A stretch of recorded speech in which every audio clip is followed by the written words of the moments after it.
दोस्तों, क्या ये संभव और पॉसिबल है कि ज़िंदगी भर आप किसी एक विचारधारा का कट्टरता के साथ विरोध करते चले आ रहे हैं, उस विचारधारा के विरुद्ध प्रचार करते चले आ रहे हैं, उससे नफ़रत करते हैं, लेकिन अचानक ज़िंदगी में एक ऐसा मोड़ आ जाता है कि आप उसी विचारधारा को स्वीकार लेते हैं, उसी विचारधारा को अपना लेते हैं, उसी के अनुसार अपना जीवन बिताने लगते हैं।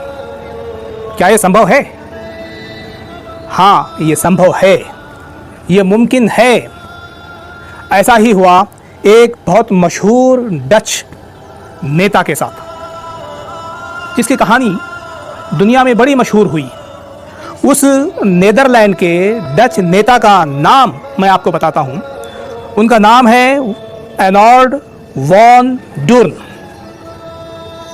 ये नीदरलैंड के नेता रहे हैं और इन्होंने बहुत कट्टरता के साथ इस्लाम का विरोध किया।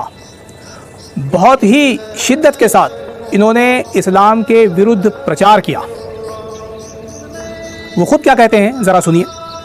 वो कहते हैं कि बिना सोचे समझे, बिना इस्लाम को पढ़े और जाने, मैं इस्लाम के ख़िलाफ़, उसके विरुद्ध हर सरगर्मी, हर विरोध में शामिल रहा हूँ। मैंने बुर्क़े का विरोध किया, हिजाब का विरोध किया, महिलाओं पर हो रहे अत्याचार, जिसको मैं अत्याचार समझता था, उसका विरोध किया। मैंने इस्लाम पर बैन लगाने की, उसको प्रतिबंधित करने की मांग की। वो कहते हैं कि ये सारी सरगर्मियाँ मैंने की, इस्लाम का कट्टरता के साथ विरोध किया, लेकिन जब मैंने इस्लाम को पढ़ा, मैंने कुरान को पढ़ा, अपनी बुद्धि का उपयोग किया, अपनी आँखों को खोला, दिमाग को खोला, इस्लाम के विरुद्ध हो रहे झूठे प्रचार पर मैंने ध्यान नहीं दिया, तब मैंने ये माना और ये जाना कि इस्लाम ही ये सत्य धर्म है। इस्लाम ही मेरे लिए इस दुनिया में और मरणोत्तर जीवन में ये मुक्ति मार्ग है, और मैंने इस्लाम को स्वीकार कर लिया।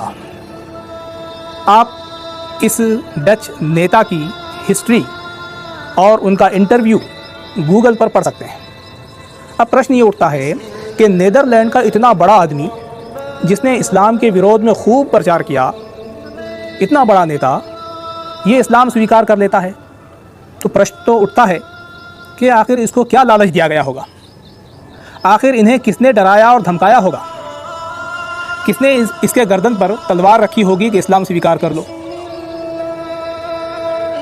दोस्तों, थोड़ा अपनी बुद्धि का इस्तेमाल करने की ज़रूरत है और गोदी मीडिया के फैलाए हुए जाल, भ्रम और झूठ से बाहर आने की ज़रूरत है कि इतना बड़ा आदमी को कौन डरा धमका कर इस्लाम स्वीकार कर सकता है, करवा सकता है?